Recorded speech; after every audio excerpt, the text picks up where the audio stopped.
Hey kids, are you fine? Today, Teacher Lu has a story to tell you called The Little Red Riding Hood. In fact, Teacher Lu has already told this story here, right? But this book is a different version, right? Let's see.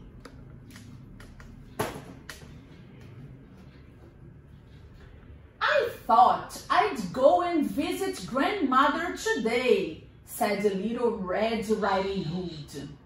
That's a good idea, replied her mother. Why don't you take her a basket of treats? She has been sick and they will cheer her up.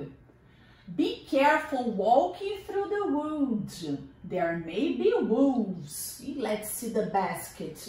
Lots of delicious treats. Little Red Riding Hood loaded the basket with lots of lovely things.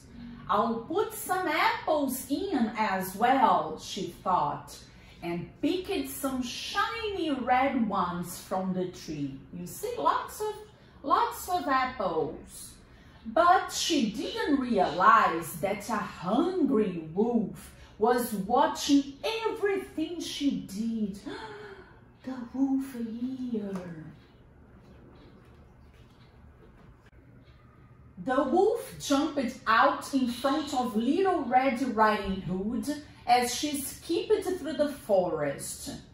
Don't come near me, she warned him, or I'll shout for Will the Woodman. I only wondered where you were going, answered the wolf. To see my grandmother, Little Red Riding Hood explained.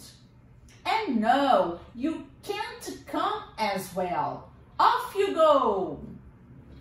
The wolf slunk back into the bushes. Little Red Riding Hood went on her way, but in the middle of the wood she stopped to make a daisy chain for her grandmother. The wolf, meantime, ran ahead to grandmother's house and climbed in through an open window. But someone was watching him. Please don't eat me, begged grandmother. I'm only skin and bone, not a nice meal at all. Don't worry, snarled the wolf. I'm after fresher meat. He tied poor grandmother up and shut her in a big cupboard. Grandmother inside the cupboard. As soon as he had shut grandmother away, the wolf went to her wardrobe. He took out a big night dress and put it on. Then he put on her best nightcap and her glasses and jumped into bed. Let's see. Just like grandma. Soon, Little Red Riding Hood arrived at the house and knocked on the door. The wolf called out in a gruff voice, "Who is it?" "It's Little Red Riding Hood. Can I come in?" "You sound very hoarse." "How kind of you," said the wolf. "Please come in and we'll have something to eat."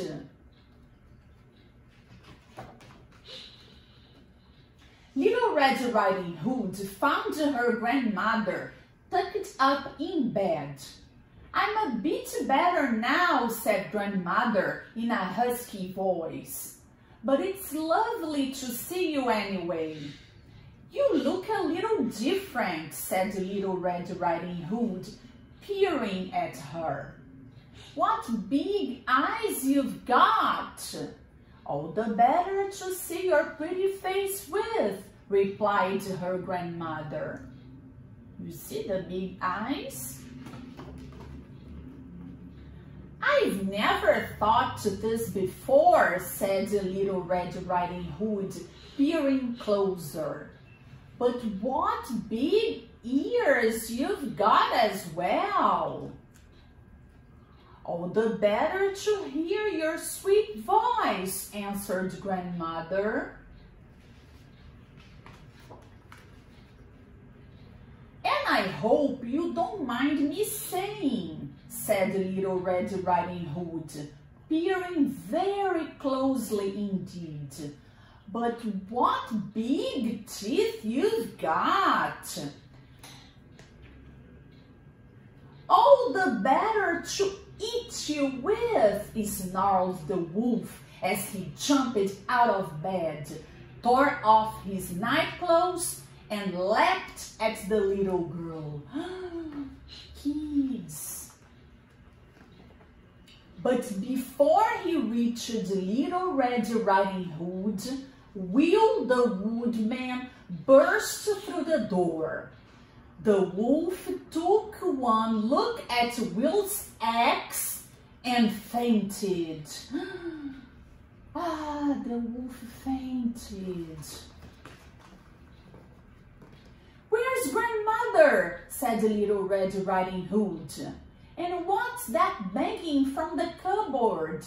Will opened the cupboard door and the grandmother rolled out onto the floor. Grandma. Little Red Riding Hood put her grandmother back to bed, and together they shared the basket of treats with Will. It's quite a party, said Grandmother. I'm feeling better already. The wolf was inside the cupboard.